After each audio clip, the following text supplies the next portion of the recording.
Hello, everyone. My name is Najud Amalis from the Globe and Mail. I'll be moderating today's press conference on protection measures for the 45th general election with quite a few government officials. Just going to read a bit of some notes here on preventative measures to share. To prevent disruptive and potentially harmful audio feedback incidents that can cause injuries, we remind all in-person participants to keep their earpieces away from all microphones at all times. When you are not using your earpiece, please place it face down on the middle of the sticker for this purpose that you will find on the table. Please consult the cards on the table for guidelines to prevent audio feedback incidents. These measures are in place so that we can protect the health and safety of all participants, including the interpreters, and conduct our business without interruption. Thank you all for your cooperation.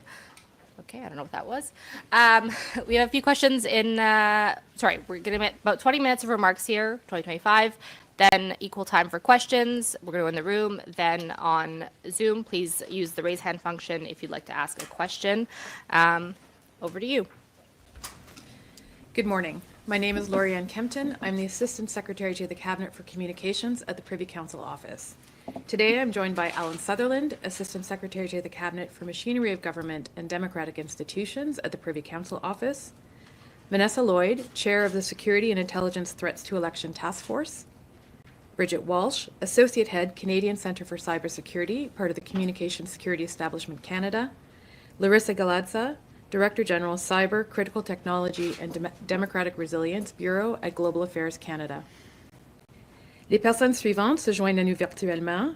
Greg O'Hayan, Directeur Général, Police fédérale, Renseignement de sécurité de la Gendarmerie royale du Canada, et Anam Alvi, Dirigeant exécutif, Direction des opérations, Service canadien du renseignement de sécurité. I would like to acknowledge that I am speaking to you from the traditional unceded territory of the Algonquin Anishinaabe people. Quelques participants se joignent à nous virtuellement et chacun d'entre nous se trouve sur des terres habitées par des peuples autochtones depuis des temps immémoriaux. Je vous invite à prendre quelques instants pour reconnaître l'importance des terres sur lesquelles vous vivez. Last week, we outlined the threat landscape and explained the measures that the Government of Canada is taking to protect the 45th general election from foreign interference. Aujourd'hui, en plus d'examiner les nouvelles informations depuis la semaine dernière, nous discuterons de la menace de répression transnationale. Over the past week, the panel of the Critical Election Incident Public Protocol has met and been briefed by the Security and Intelligence Threats to Election Task Force, also known as SITE. The panel has not found any incidents that have impacted Canada's ability to have a free and fair election. Le groupe d'experts continuera de se réunir régulièrement pour être informé par le groupe de travail qui coordonne les efforts du gouvernement du Canada visant à recueillir et à analyser des données concernant les menaces tout au long de la période électorale. One concerning trend is the intensification and rise in threats of violence and intimidation directed at Canadian public figures. Les candidats aux élections et titulaires d'une charge publique ne devraient pas être dissuadés d'exercer leurs droits démocratiques en raison de menaces réelles et perçues à leur sécurité personnelle. That is why the Government of Canada has introduced the Candidate Security Program. This program provides an additional layer of security through unarmed private sector security services to candidates who feel intimidated or threatened. It is in Canada's vital national interest that Canadians running for elected office feel safe. This new program will complement other measures to keep candidates safe, such as the SITE task force briefings to security-cleared representatives of political parties represented in the House of Commons, one of which occurred last week, and the CSE hotline for candidates. Pour obtenir de plus amples renseignements, les candidats peuvent consulter la page web d'institutions démocratiques.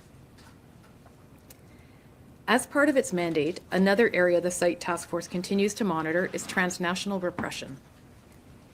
In the report on the public inquiry into foreign interference, the Honourable Justice Hogue issued a call to action on transnational repression. She noted her concern over what she had heard during the inquiry and observed that transnational repression seems to be on the rise as the world continues to change rapidly. La répression transnationale est une forme particulièrement grave d'ingérence étrangère. Des gouvernements étrangers utilisent diverses tactiques pour cibler des membres de communautés ethniques, religieuses et culturelles, des défenseurs des droits de la personne, des dissidents politiques, des militants, des étudiants, des universitaires et des journalistes. Their goal is to advance foreign interests and silence criticism and dissent. The strength of Canadian society is for all of its citizens to be able to freely and safely participate in our democratic processes. Les efforts manifestes, clandestins et parfois violents visant à miner la liberté des Canadiens ne peuvent rester sans réponse. Internationally, Canada is working with our partners and allies to address this pressing global threat. As part of Canada's 2025 presidency, G7 members will come together to discuss a coordinated response to countering transnational repression. Here at home, we are taking a whole-of-society approach. Canada's security and intelligence organizations are at the front line of efforts to detect and counter this threat. Nous travaillons à informer le public et à soutenir les communautés qui sont la cible de ces activités malveillantes.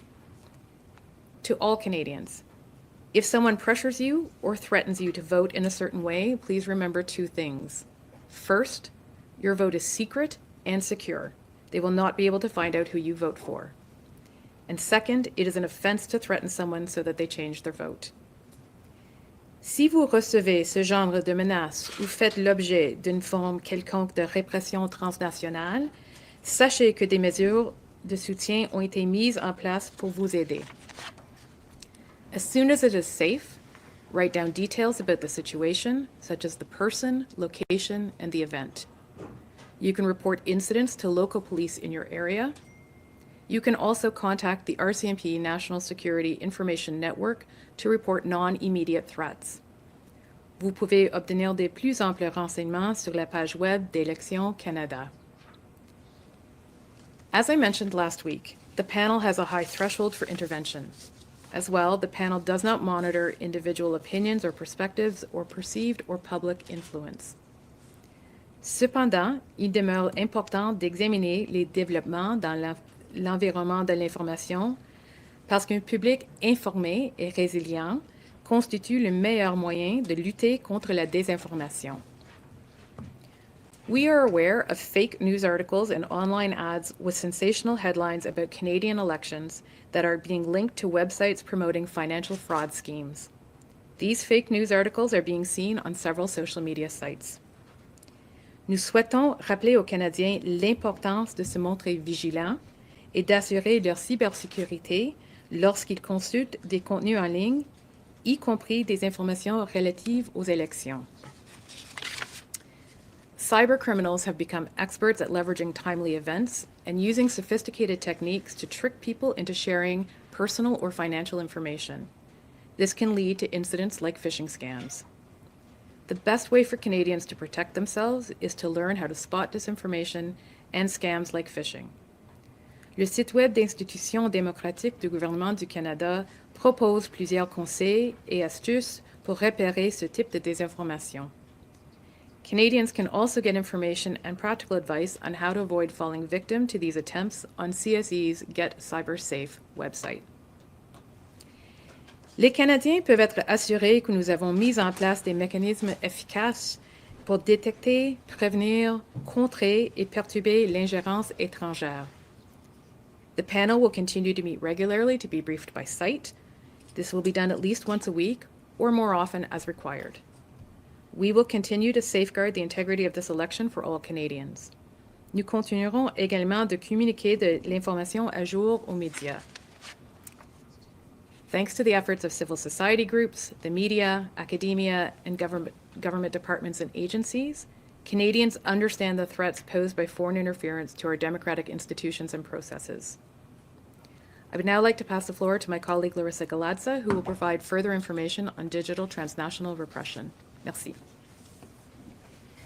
Thank you, Lorianne. My name is Larissa Galadza, and I am the Director General for Cyber Critical Technology and Democratic Resilience at Global Affairs Canada.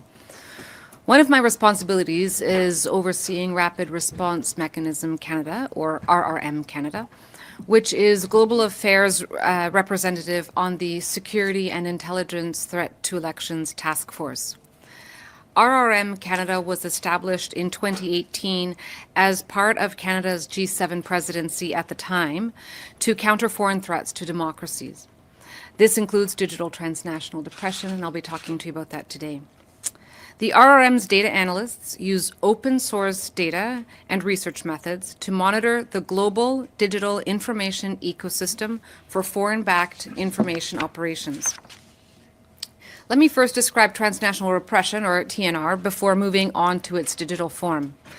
As Lauriane said, TNR is a form of foreign interference in which authoritarian foreign governments attempt to extend their own domestic repression beyond their borders to intimidate, coerce, harass, harm, and ultimately silence critics or those deemed a threat to their rule. It can take place in a variety of ways. These authoritarian regimes target members of diaspora and exile communities, particularly religious and ethnic minorities, human rights defenders, political dissidents, activists, students, scholars, and journalists. What is important here is that the actors behind transnational repression are foreign governments. We have seen this malign activity from a number of foreign states, and we have seen it around the globe and here in Canada. Now let me talk about how authoritarian foreign states perpetuate transnational repressions through the digital space. This kind of repression can take the form of online harassment and smear campaigns, largely through social media. It can also include doxing, where the private and identifiable information of targeted individuals is put into the public sphere without their consent. The intent is to fuel harassment and physical violence. As with more traditional or physical methods, digital forms of transnational repression are also used to induce compliance, to silence or discredit individuals, or to retaliate against dissent. And this form of repression is perpetrated through technology. Digital transnational repression is not new to us in Canada. The team at RRM Canada detected this kind of activity in recent years, and we've seen it increasing.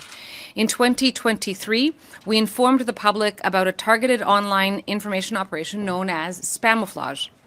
Spamouflage is a kind of spamming that hides nefarious content among everyday content to camouflage a hostile intent. Here's how it works. Hostile actors flood the information ecosystem with a large volume of content, such as videos, memes, or text, that discredit or embarrass the targeted individuals.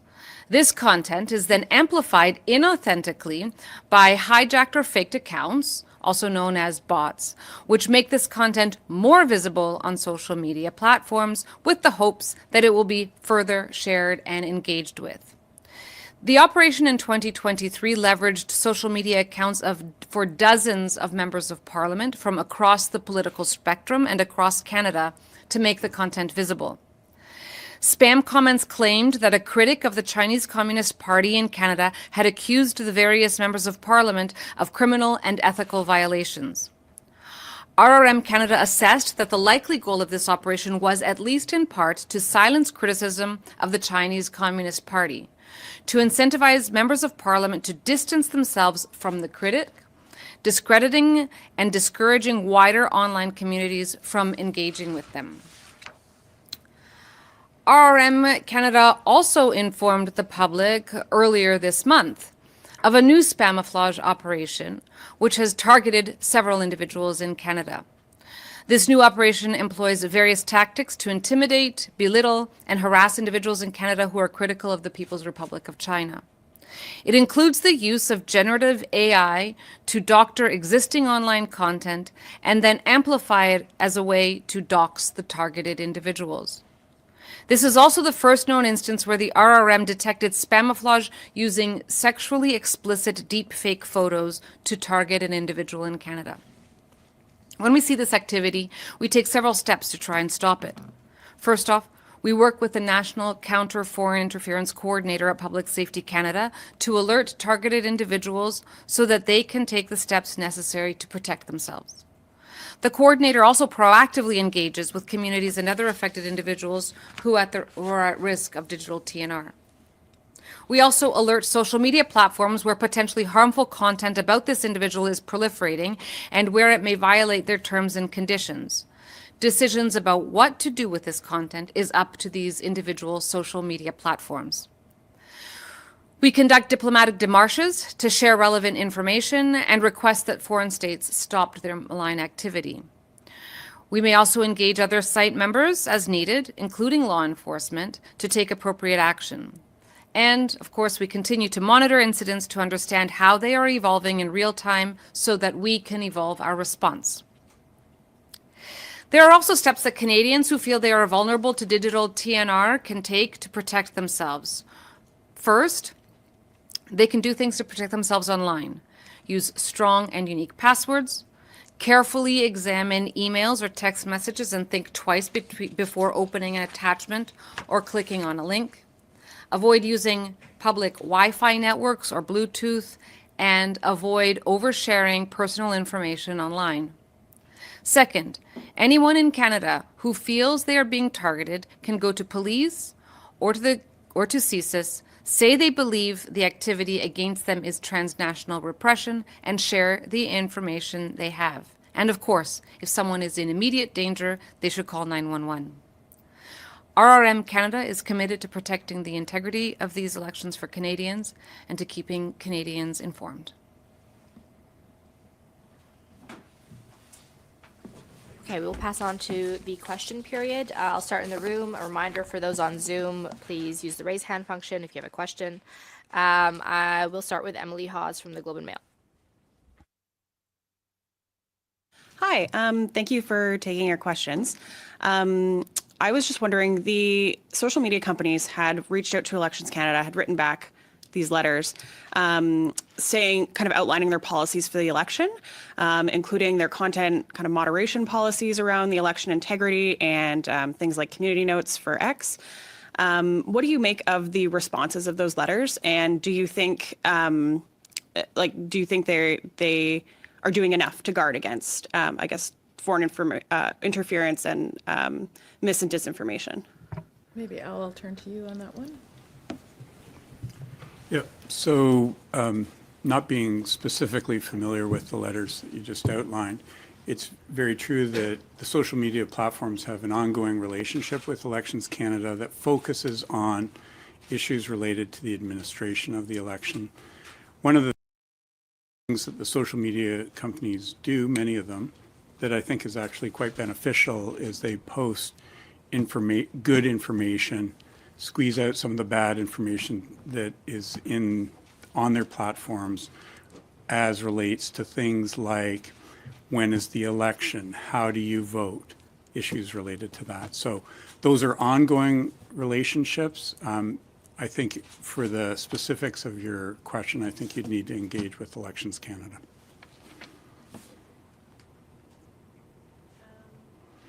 And the Liberals are, calls are mounting for them to drop a Liberal candidate who said that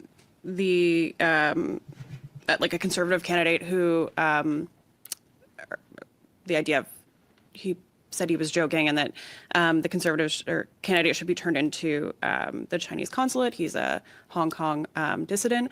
What do you make of this controversy, and do you consider it, for example, transnational repression? So we're aware of the comments made, and I would say the comments don't fall under the mandate of the panel. The bounty against the other person is an example of transnational repression. The panel and site are monitoring as it relates to the bounty. I will note that the Minister of Foreign Affairs in December 2024 issued a statement deploring Hong Kong's decision to place bounties on the heads of democratic activists, including 2 Canadians, and GAC remains in touch with the 2 Canadians to provide them updates and offer support. We'll go on to Chris Fernardi from the National Post. So I just want to kind of piggyback on that. have you seen efforts or have you detected efforts from the PRC or their networks to try to coerce the two individuals who had bounties put on them, or even online campaigns, anything to try to either discredit them or bring them back to the PRC? Maybe I'll look to Marissa and Vanessa.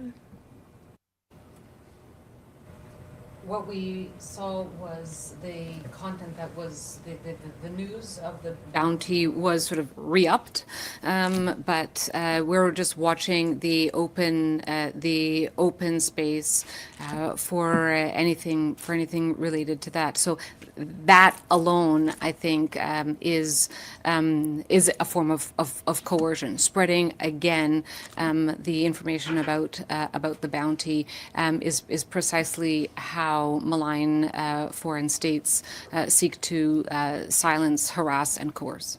So just to be clear on that point, are you seeing an effort to to re-up that information coming from what appears to be a state-sponsored network? I just want to clarify. I'll ask you. Let me get back to you with the answer on that, exactly where we're seeing it from. And then otherwise, so very early, Ms. Kempton, anyone can answer this, you talked about growing threats against politicians, but I wanted to kind of circumscribe that in terms of time. Have you seen that since the beginning of the election, and of maybe all the phenomena that you've mentioned, intensification of threats, you've mentioned disinformation, AI manipulation, et cetera, et cetera. What have you seen in particular, maybe possibly sharpen or increase since, I'm forgetting the date, but day one of the election? I don't know that we have seen things particularly sharpen since day one of the election. I do think we have seen, certainly over time, the last several months, the last year, I mean, disinformation remains on the rise continually in all aspects of society. And I think we have seen over the last couple of years a rise in threats and in attempts at intimidation of public figures, again, across the political spectrum. Maybe I'll turn to Greg at the RCMP if the RCMP has anything they'd like to add to that. No, just to say that the RCMP is seized with the. Oh, can you hear me? I can. Yeah. So the RCMP is very well seized with the issue of threats to candidates. To be clear, the RCMP's protective mandate extends to the Prime Minister as well as the leaders of parties with standing in Parliament. And any determination for the extension of protective services is at the discretion of the Minister of Public Safety, that needs to designate an individual for such protection. That said, there is a new program for candidate security that is being led by PCO, and that is meant to address issues such as this, because the RCMP unfortunately cannot be everywhere all at once. Thank you. Yeah, just to follow up a bit, I mean, you have seen over the past few years issues of intimidation of politicians. It's happened on Parliament Hill, it's happened in ridings. And if you look more generally around the world, you've seen peer countries where issues of tendencies towards violence have been seen.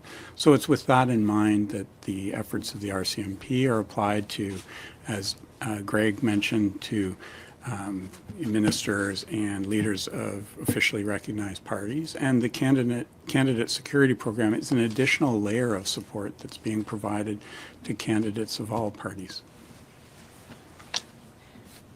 David Thurton from CBC. Good morning, folks. I guess I just wanted to come back to the issue involving Paul Chang.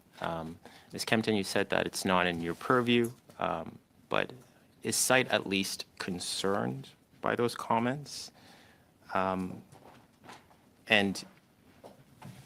what do candidates do who face similar threats, whether serious or jokingly? What should candidates do if they're in a similar situation where they're being threatened in a similar way? So are you concerned at the very least, and what should candidates do if they're in that similar situation? So I'd say site is concerned about the bounty placed by Hong Kong on Mr. Tay. We are aware of the comments, as I said. In terms of what candidates should do, they should contact police of local jurisdiction in the immediate. They are also able to contact site and the RCMP if they have other concerns, and we will look at it from there. Vanessa, I don't know if there's anything you wanted to add to that. That's very well said. Thank you. And the candidate who received that threat, Joe Tay, says he fears for his safety. Is the RCMP or any other agency reaching out to contact him? Greg, would you like to respond to that? I'd have to get back to you specifically on whether the RCMP has reached out to Mr. Tay. But to reiterate what Johann said, if candidates feel under threat, either immediate or not, I would encourage them to reach out to their police of jurisdiction, and as well as the Canadian Security Intelligence Service, so that we can have a combined response to the real and perceived threats that they are feeling. Jim Bronskill from the Canadian Press. I'm wondering if you could tell us a little bit more about the candidate security program, when it was introduced and what it entails. Happy to.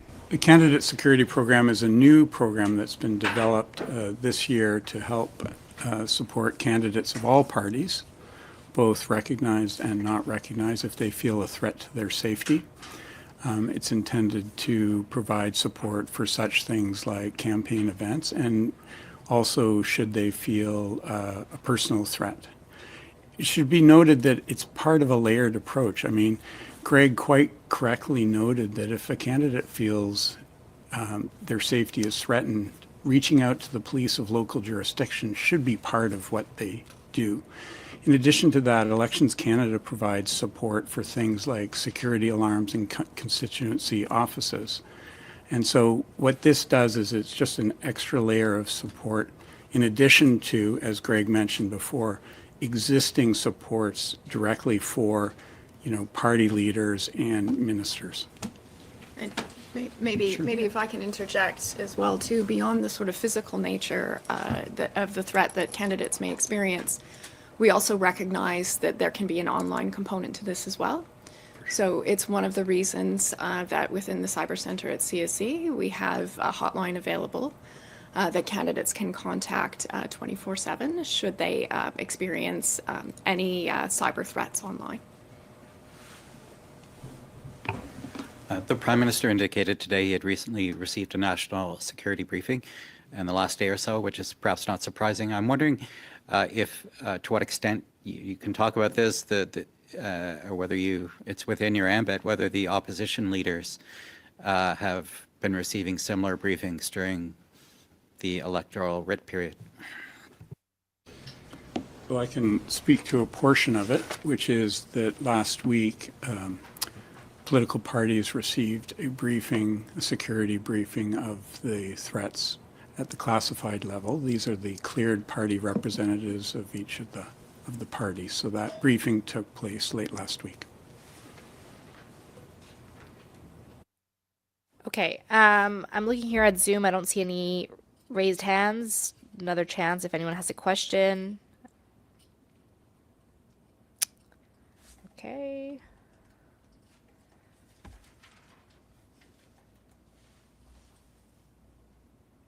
Okay, so Palak, go ahead.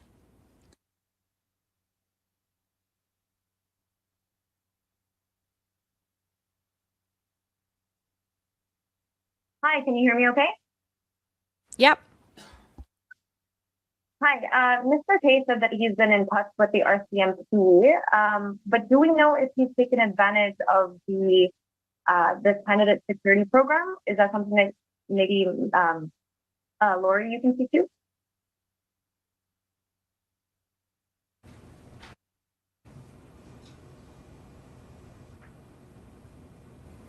Did you have a follow-up? Yeah, can you hear me okay? Yep. Yeah, my question was whether or not Mr. K, he says that he's been in touch with the RCMP, but do we know whether he's taking advantage of the candidate security program? I think this might be a question for Ms. Kempton. Thank you for the question. No, I am not aware. I don't know if he has taken advantage of the program. We'll have to come back to you. Okay, I don't see any other Just questions. as a follow-up. Oh, sorry, go ahead. Do you have a follow-up, Palak? Yeah, thanks, Jude. Just, can you clarify, is this the candidate security program, is that under PCO or is that the one that's being offered by Elections Canada, or am I crossing my wires here? It is the candidate security program that we just spoke about is under the Privy Council office. Elections Canada also has a program for candidate security as well. Okay, I don't see any other questions on Zoom. There's one more question in the room from Christopher Nardi, if you'd like to go ahead. Arguably so many more, but before I ask the question, do you have on you more data on like the granular of this security program, like how many people rather, how many parties, or should I just put that into the? If you submit Gotcha. that question, I will not burn that. I'm curious about the social media platforms. A fair number of them have either significantly changed or straight up removed their monitoring or misinformation monitoring programs. I'm thinking of X. I'm thinking of Meta. Has that impacted your ability to monitor that ecosystem? Does that concern you in terms of how quickly and efficiently palpably false information is being addressed? Maybe I'll start with Larissa and then we'll turn to Al. It hasn't affected our ability. It just makes our capacity and what we're doing all the more important. Is there anything you want to add to that? Just to note that the Canadian Digital Media Research Networks on Friday posted their early assessment of the campaign. As you may know, they provide an assessment of the overall Canadian ecosystem, and that's one of the issues they raised. And then my other question was in terms of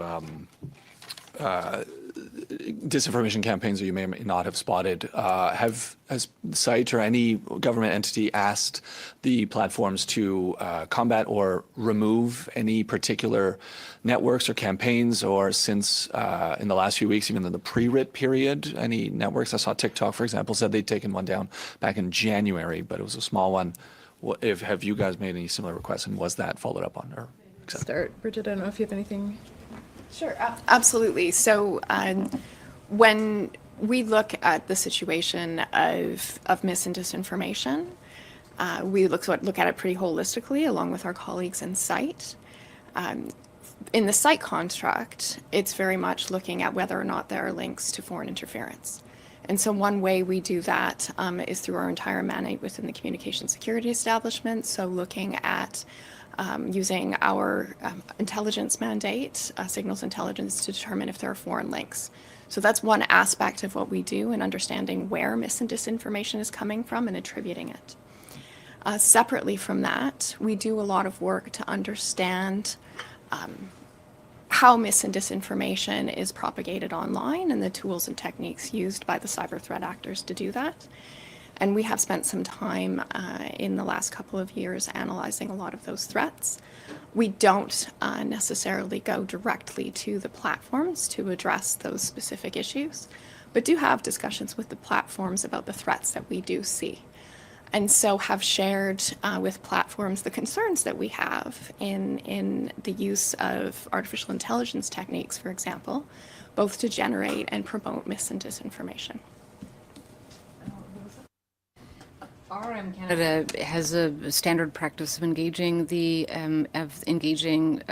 social media platforms when we have identified a foreign connection. So we've done that in relation to Spamouflage. We've done it in relation to the doxing websites we've seen.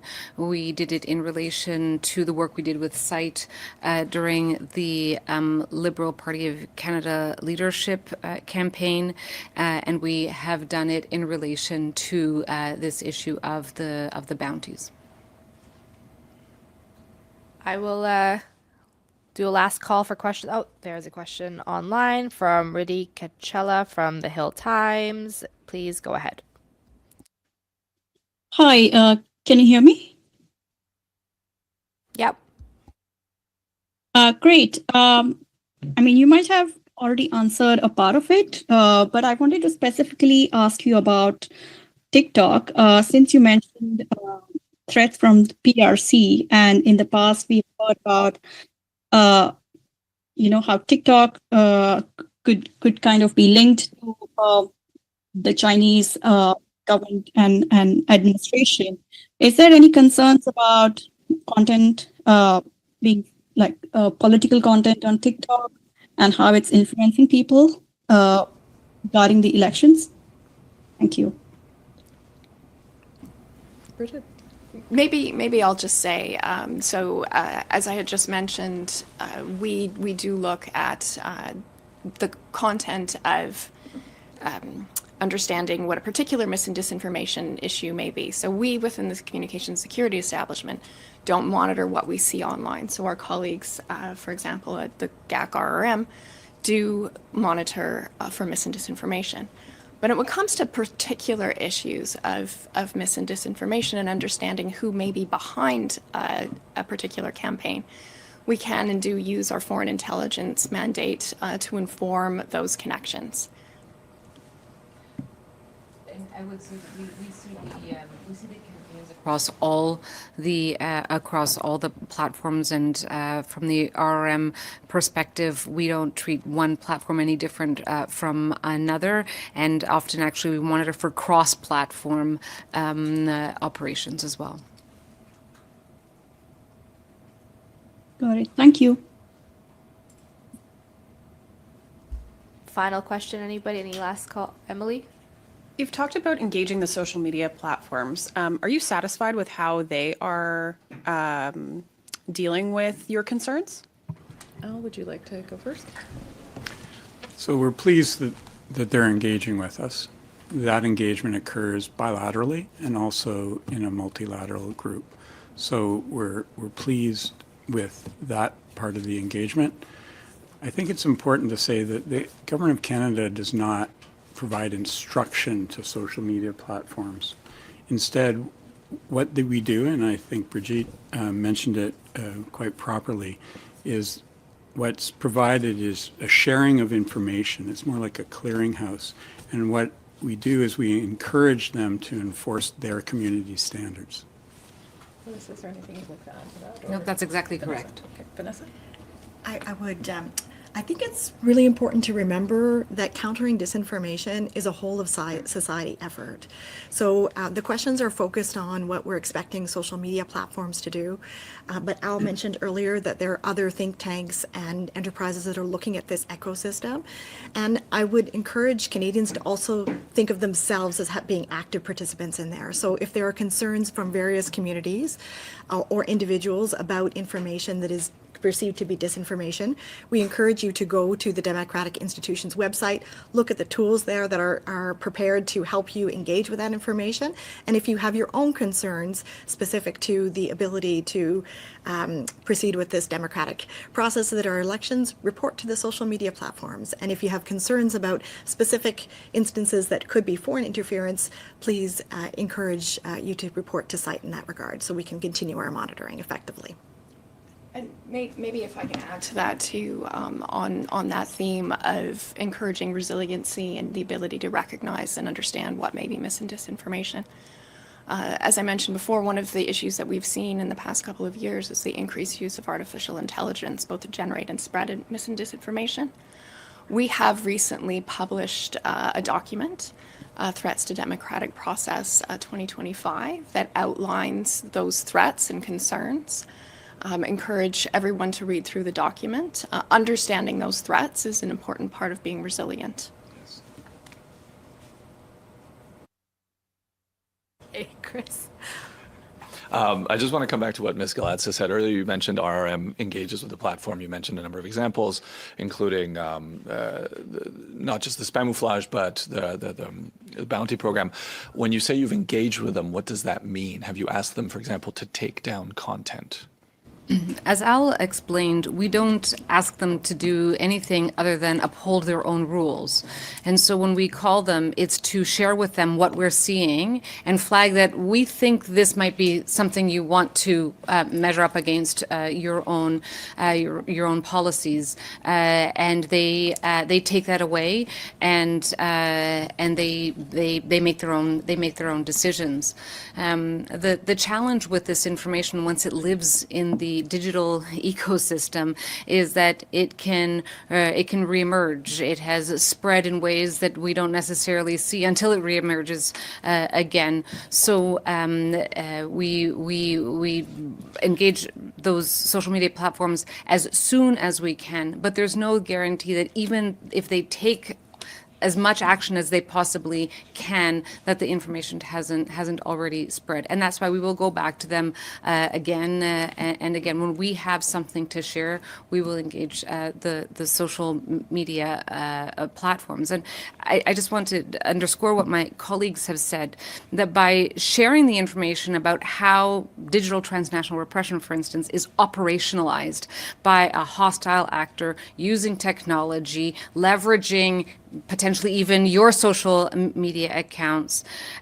We help people to identify it and we remove its power. And that then we hope over time changes the calculus for the malign state actors in conducting this kind of activity in Canada and with Canadians.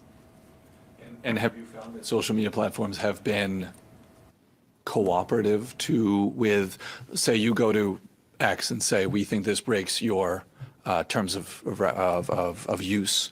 For each of the platforms, the big four, let's say five, do they do that, or do some ignore and then others listen? How would you assess that for each? Always answer our phone calls, and they take the action as they see fit.